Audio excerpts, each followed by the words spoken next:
Good morning po, Senator Vic Rodriguez. Mas gwapo pala si Senator pag sa personal.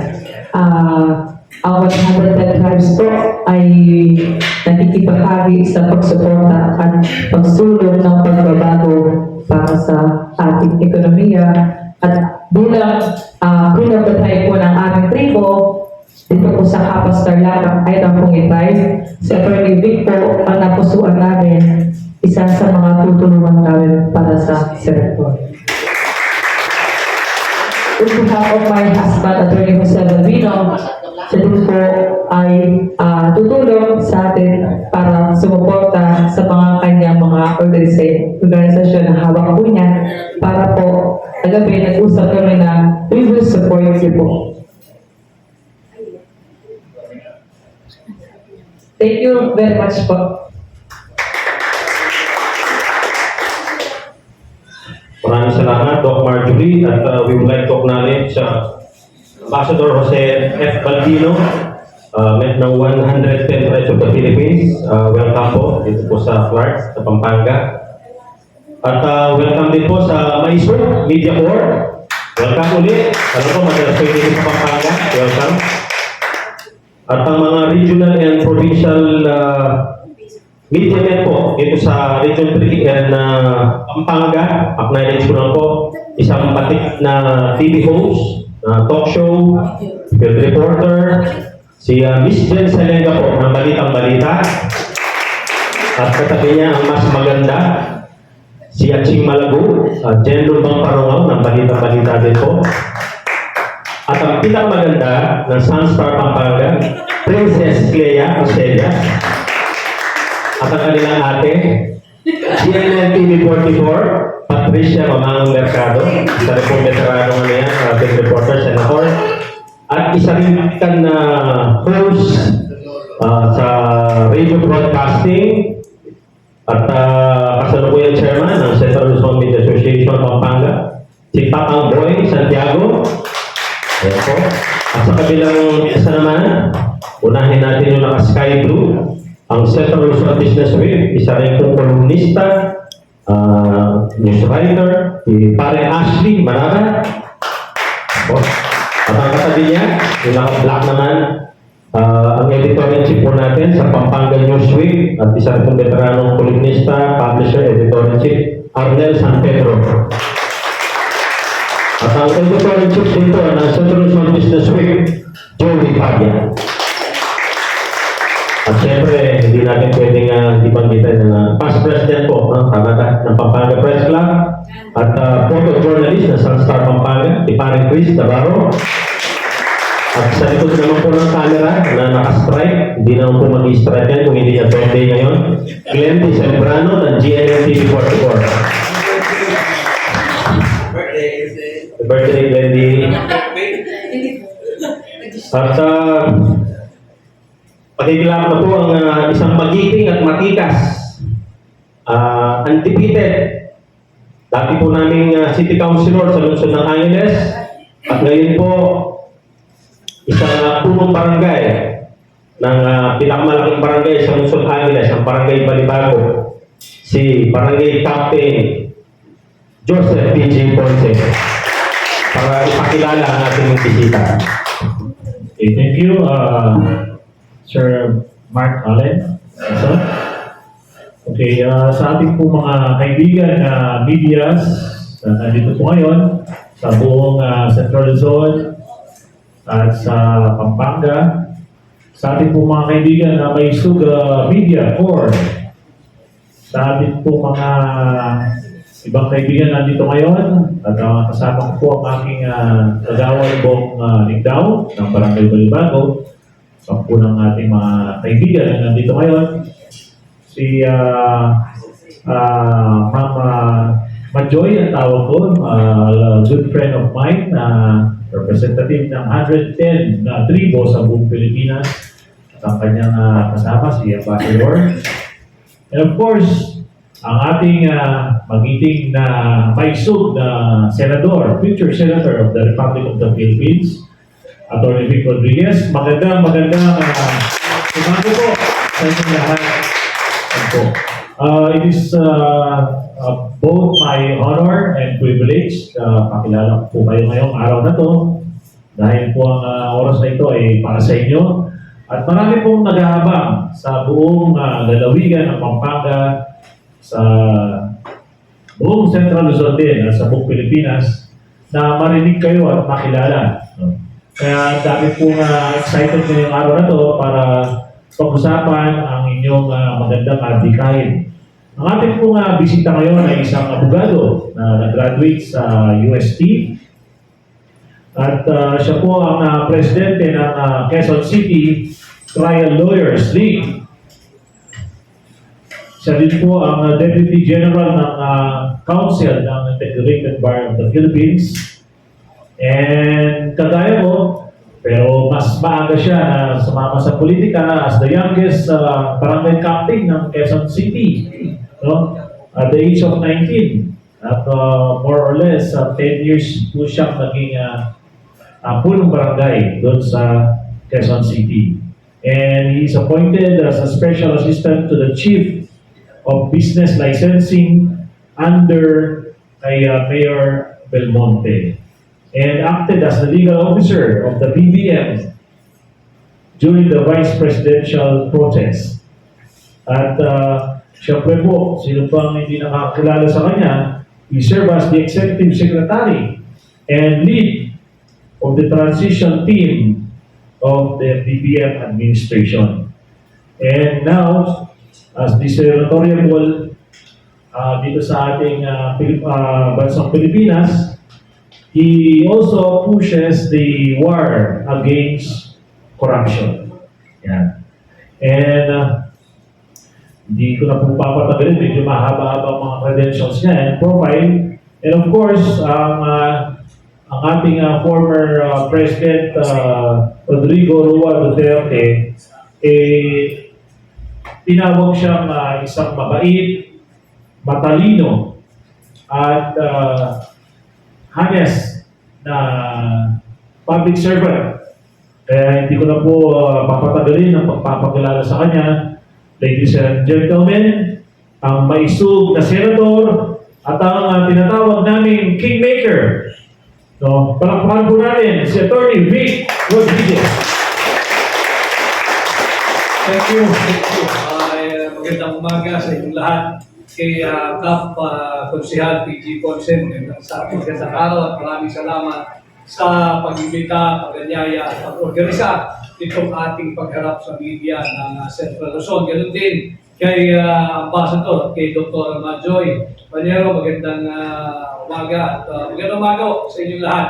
Thank you for, I'm a little late, it's very hard to predict travel from Manila to Clark.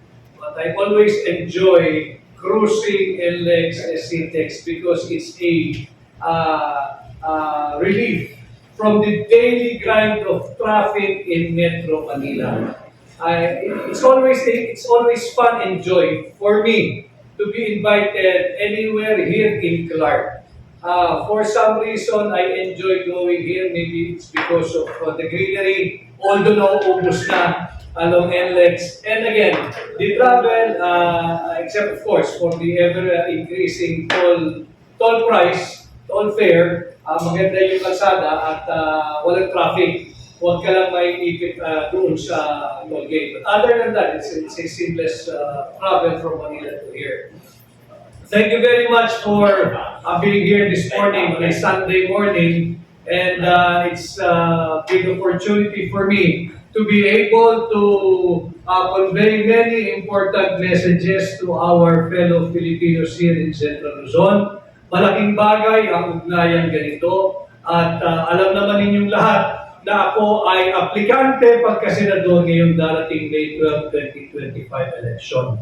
And I have filed my candidacy as an independent with Hakbang ng Maisog. But it's not a political party, but rather a social movement that is advocating and calling for transparency, accountability, peace, and security. At yan din ang ating dadalhin bilang senador ninyo pagka ako po ay inyong pagkatiwalaan ng inyong sagradong mandato at ang inyong boto ngayong darating May 12, 2025. as media practitioners, veteran in the field of reporting, alam ninyo yung higit na mahalagang usaping panlipunan na hindi gaano, for some reason, ay hindi gaano natatalakay o nababalangkas sa ating mga pahayagan ngayon. And maraming salamat naririto kayo because I know if you're not interested in reporting the truth, wala kayo dito ngayong araw ng linggo. Pero naririto kayo in the service of the people of Central Luzon and in your pursuit of, in your continuing pursuit of truth para naman sa ganun ito yung ambag ninyo bilang miyembro ng tinatawag nating Fourth Estate, yung pilar ng ating bansa bilang miyembro ng Fourth Estate para labanan at balansihin yung pang-aabuso, excesses, and of course corruption in government. And that is why I heeded the call of the hakbang ng mahisog na pamunuan ang tunay, tapat, totoo at mahisog na oposisyon sa Senado. Let us begin with the issue of on corruption. Pinamunuan ko ang hakbang ng mahisog, pinamunuan ko ang giyera laban sa korupsyon. Because through the years, higit pang nagiging talamak ang problema natin sa korupsyon. And there is no denying that in this present administration, the Bongbong administration, higit pang itong nagiging talamak. And we have the budget, the national budget of 2025 to speak of, as our annex or exhibit A kung gaano katalamak ang korupsyon. Kayo mga media practitioners, you have covered many. Siguro simulan mo sa Sangguniang Kabataan. Segunda natin sa Sangguniang Barangay. Andiyan ang mga munisipyo, andiyan ang City Council, andiyan ang Provincial Council. You have covered many sessions of all these councils and you know very well that it is next to impossible, if not criminal, to pass a national budget na base sa mga blanco. Ito ang ginawa ng Marcos administration. They were not only reckless, they were not only acting with impunity, they were acting in total disregard of our Constitution. Kaya yan hinihingi ng hakbang ng mahisog to uphold, defend, and respect our Constitution. They were acting with impunity, with such recklessness and disregard, absolute disregard to our Constitution. And worse, masyado naman nilang ginagawang mangmang ang sambayan ng Pilipino. Paano ka makakapagpasa ng isang 6.325 trillion pesos national budget for 2025 base sa isang bicameral conference committee report na blanco? Merong 28 blanco. Nagkakahalaga ng higit kumulang 241 billion pesos. This is not the way to go forward in combating and fighting corruption. Yung mismong pamahalaan nagsusulong ng korupsyon. Pwede ba tayong magpasa ng ating taunang budget na kalaki-laki ang halaga? 6.325 trillion pesos base sa BICAM report na blanco. At bilang nagpapatunay na sincero tayo sa ating ilalaban ng korupsyon, nagsampa kami ng kaso sa Korte Suprema questioning the constitutionality of the 2025 budget. But make no mistake about it, it is not only anchored on those blanks that we have discovered by an incumbent Congressman Sid Punga of the 3rd District of Davao.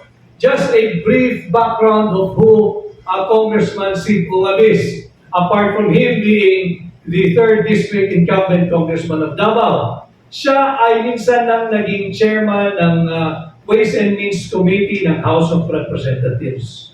Isang beses naging vice chairman ng Committee on Appropriation. At 2 beses lang naman naging chairman ng ever-powerful Committee on Appropriations ng House of Representatives.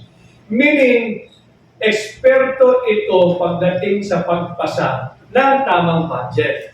And he discovered all of this and we had a meeting with President Duterte, sinabi nga namin, this is criminal. Hindi pwedeng blanco yung ating bicameral conference committee report na pirmado, aprobado, ratified at ifinail ng BICAM sa tinatawag nating House of Representatives Bills and Index Service. Yung Bills and Index Service na yan, lahat, hindi lang yung appropriations measured, lahat ng batas na inaprubahan nila, pinapatatak, rini-receive dyan. At yan yung tinatawag nga nagiging enrolled bill. Enrolled bill, dapat yan ay pirmado ng Senate President, ng Secretary of the Senate, ng House Speaker, at ng Secretary General ng House of Representatives. Pagkat yan, it serves the enrolled bill, it serves as a control mechanism. Para kung sakasakaling merong may malikot na isip o malikot na kamay, baguhin yung mga figures ng yung mga appropriations. During the printing, meron kang basihan ikumpara. Meron kayong talagang kopya na ipinasa ng both houses pagkatapos dumaan sa period of reconciliation diyan sa Vice-Cam itong 2025 budget niya. At yan, nakita natin panay blanco. That's why we filed the case before the Supreme Court. Apat yung ating basihan.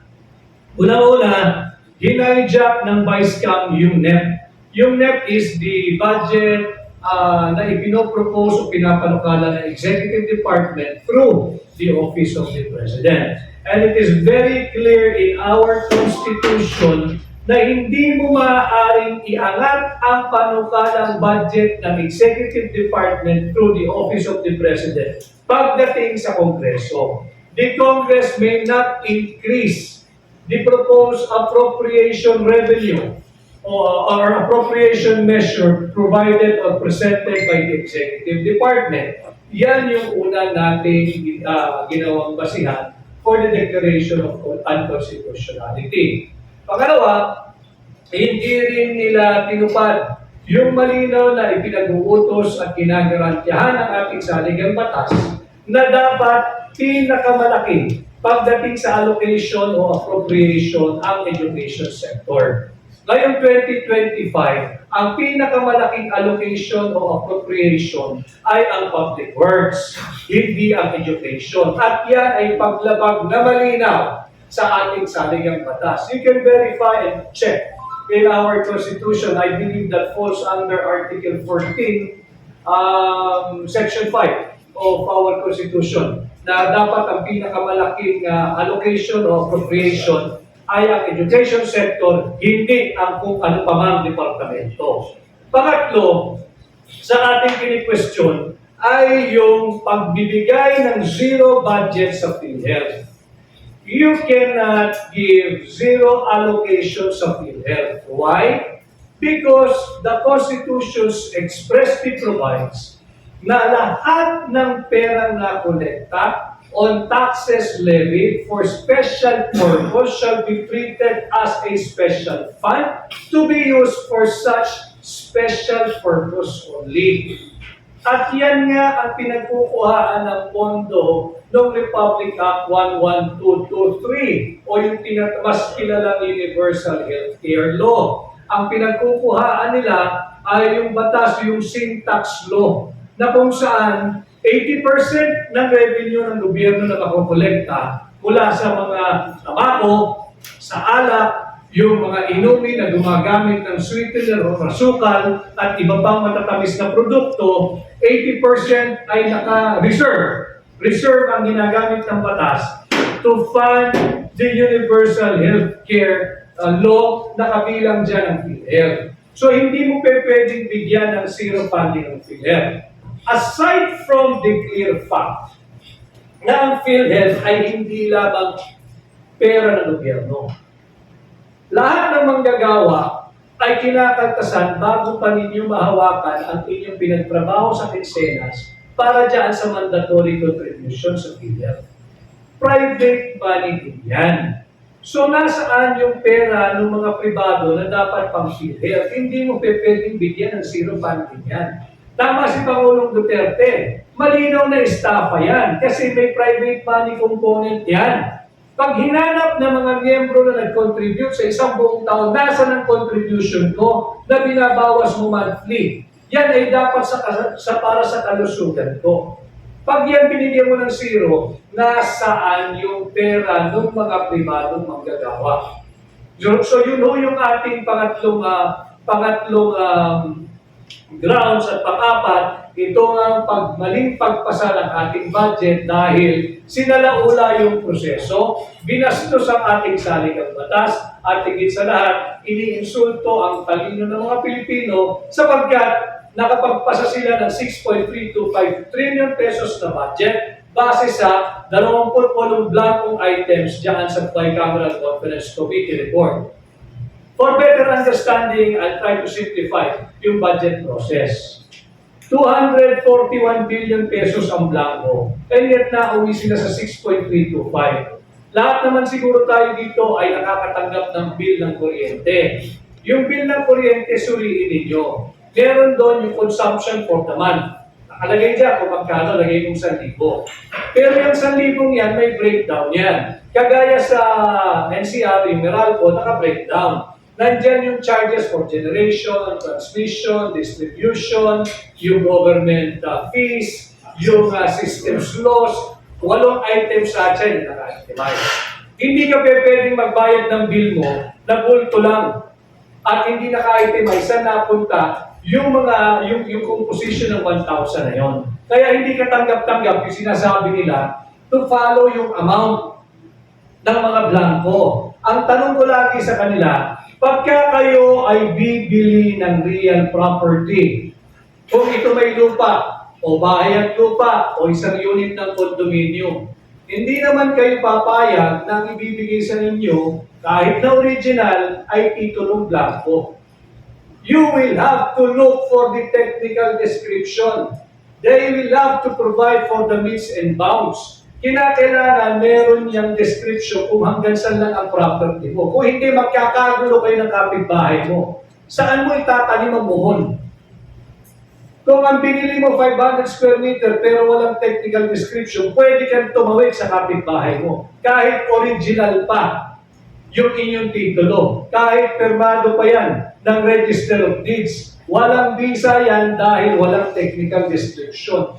Ganito rin ang problema ng ating 2025 budget. Kaya nahihirapan din silang ipaliwanag bakit may blanco doon.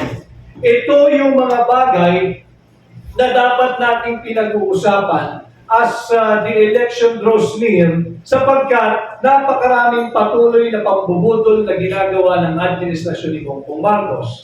They are purposely avoiding talking about or explaining bakit mayroong blanco sa ating taunang budget. Hindi kasi nila kayang ipaliwanag ito.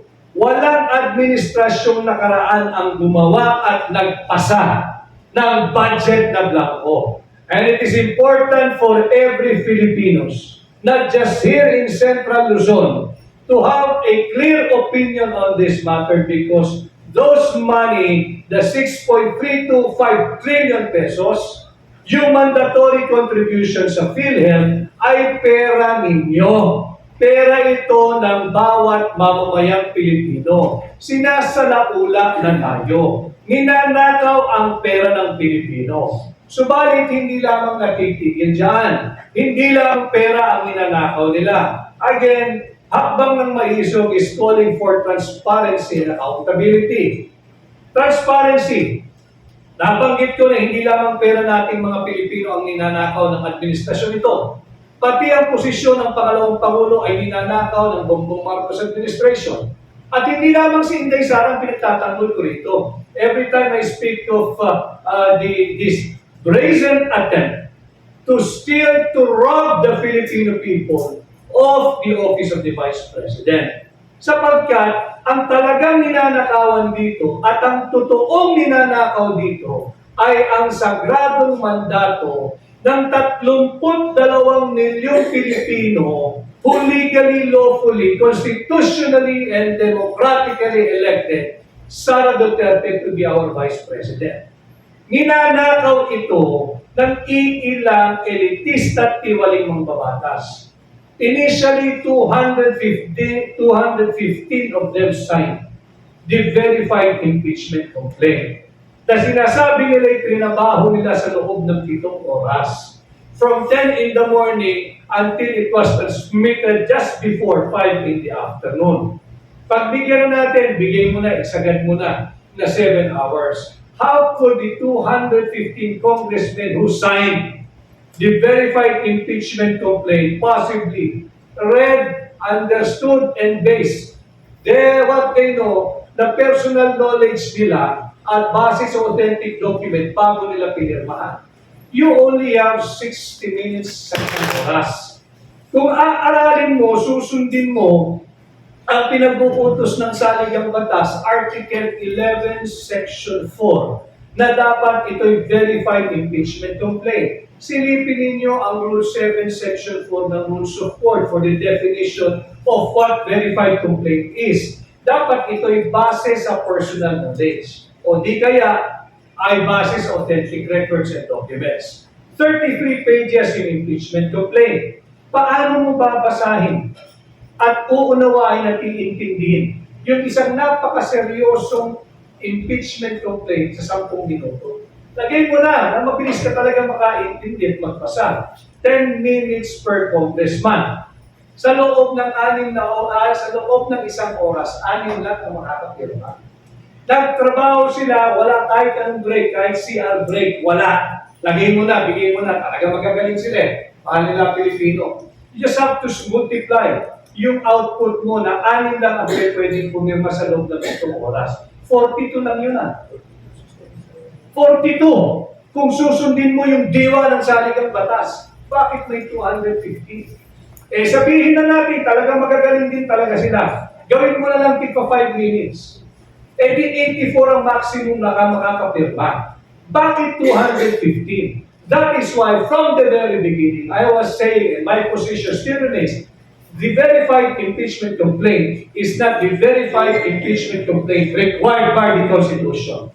Hindi ito yung verified impeachment complaint. At pag hindi ito verified impeachment complaint, yung itransmit nila sa Senado is nothing but a mere scrap of paper. Dapat siyang diretsyo sa basurahan. Narinig rin naman natin yung sinasabing dahilan ng mga pumirma na sila'y na presyo sapagkat iniisip nila ang kanilang distrito, hindi mabibigyan ng pondo, kawawa naman ang kanilang mamamayan. Pati yan pambubudol. Binoto ka ng sambayan ng Pilipino, ng distrito mo, so that the people in your district will have proper representation in Congress. Ngayon sasabihin, zero budget ang distrito? Anong ibig nilang sabihin? Are they now promoting or suggesting that we go for no taxes without representation? Kung hindi mo lang din bibigay yung pondo para sa distrito ng bawat congressman, eh dapat wag nang magbayad ng buwis yung mamamayang Pilipino. Because there can be no taxes without representation. Hindi pa pwede. Pwede bang siruhin mo? Hindi naman pera ni Martin Romualdez yung pera ng Kongreso. Bakit mo sisiruhin yung distrito? Dahil lang ayaw sumang-ayon sa iyong kapritsyo o luho. Hindi pa pwede. Kaya dapat yung mga mamamayang Pilipino, tratuhin natin itong midterm election. Again, we have to understand and we have to make our people understand what is at stake for our country this midterm election. And apart from that, we should take this midterm election as a renewal of the service contract or contract of employment of all senators and congressmen. Kung ikay pumirma dyan sa verified impeachment complaint na unlawful and constitutional, tanungin dapat ng mga tao sa distrito yung kanilang kinatawan. Nagkaroon ba tayo ng public hearing? Nagkaroon ba tayo ng public consultation? Kinonsulta mo ba yung iyong mga nasasakupan kung dapat kang pumirma o hindi? Dahil napakahalagang dokumento yung pinirmahan mo. Impeachment yan ng Vice President na nakagkaroon ng higit na maraming boto kesa sa Pangulo. Hindi birong dokumento ito. This is not an ordinary piece of proposed legislation. Eh, yung proposed legislation nga, nagkakaroon ng public hearing. Ito pa kayang impeachment complaint? Na magtatanggal ka ng pangalawang pinakamataas na halal na opisyal ng bansa dahil lamang sa maruming politika. Dapat humingi tayo ng transparency and accountability doon sa mga pumirma diyan sa impeachment complaint na yan. At yung mga hindi kayang magpaliwanag na mga mambabatas, ako'y nananawagan sa mamamayang Pilipino, sisantihin nyo na yung mga kinatawan ninyong pumirma diyan sa verified impeachment complaint. You do not deserve them because they do not represent you in Congress. Natatakot silang walang pondo ang distrito. Hindi pwedeng walang pondo ang distrito. Lahat ng pera ng gobyerno ay nagbumula sa buwis. Sa buwis ng mga nakatira sa distrito. Hindi pwedeng magbibigay lang tayo ng buwis pero wala tayong tinig sa Kongreso. Hindi tayo pwedeng takutin.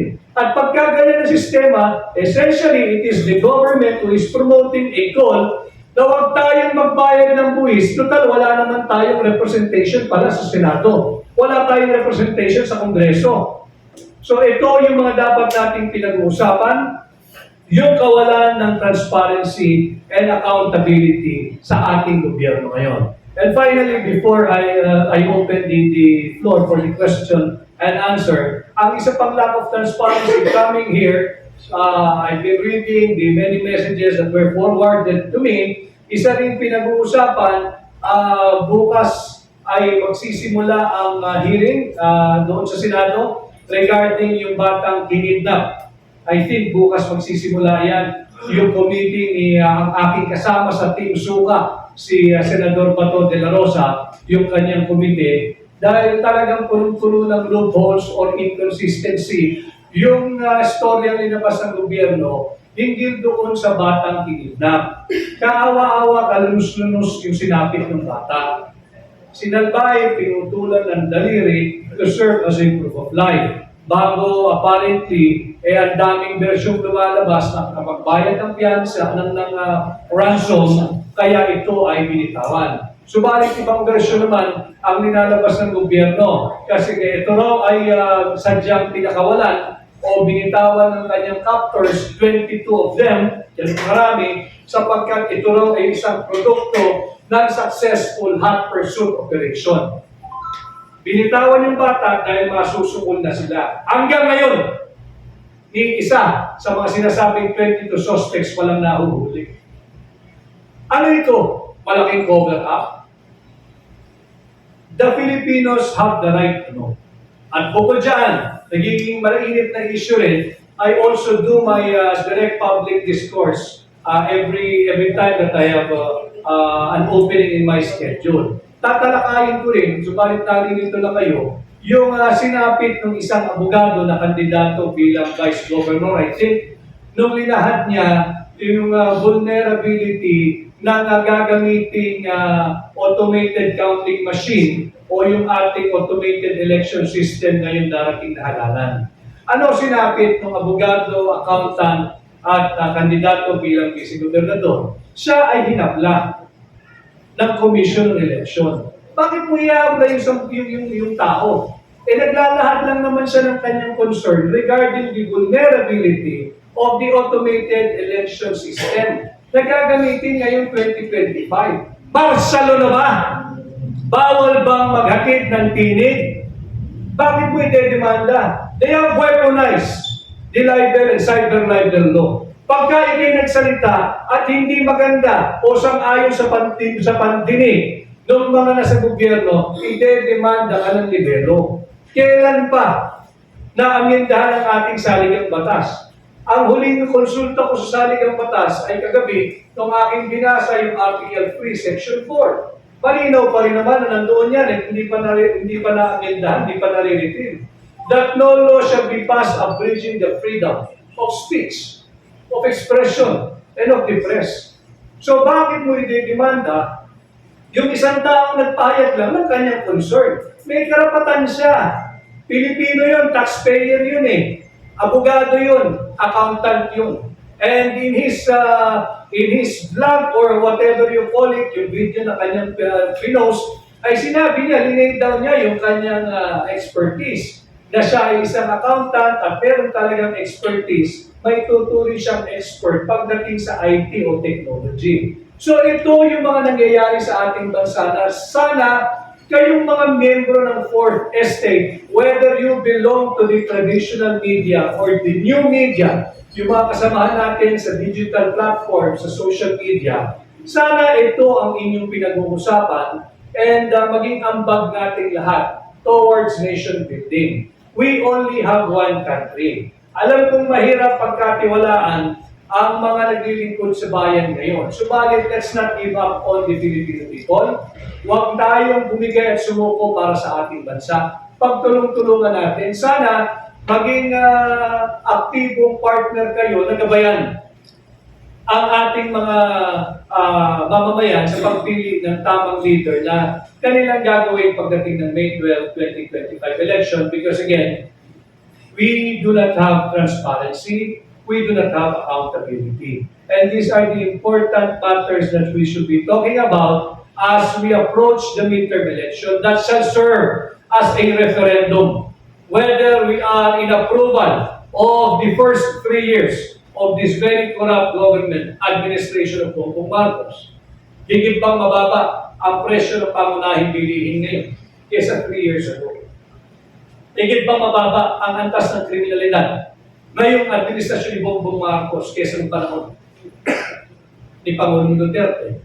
Higit bang mas kakaunti o laganap ang droga ngayon kesa ng panahon ni Pangulong Rodrigo Roa Duterte? Higit bang natutugunan ang issue ng inflation ngayon kesa nung panahon ni Pangulong Duterte?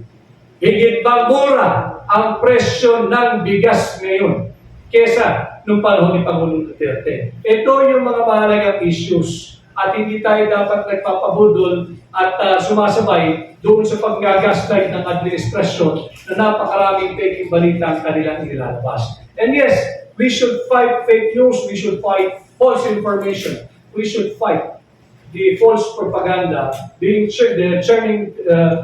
false propaganda that the PCO or the government media art is feeding the people every day.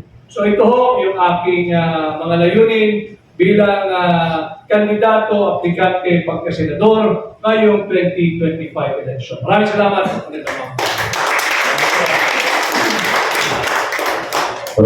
Maraming salamat po, Senator Atty. Rodriguez. So ako po magiging traffic enforcer ninyo sa pagtatanong. So counterclockwise tayo. Unahin natin yung mga kababayan, ladies first. Tapos pupunta tayo doon. And then sa may show media core, and then dito sa mga ginoo, dito sa website. O mauna natin, according to age muna. According to age, pinaka-senior sa atin. Si Papang Bo Santiago, RW 95.1 FM. Senator Big, may nahilo ba kayo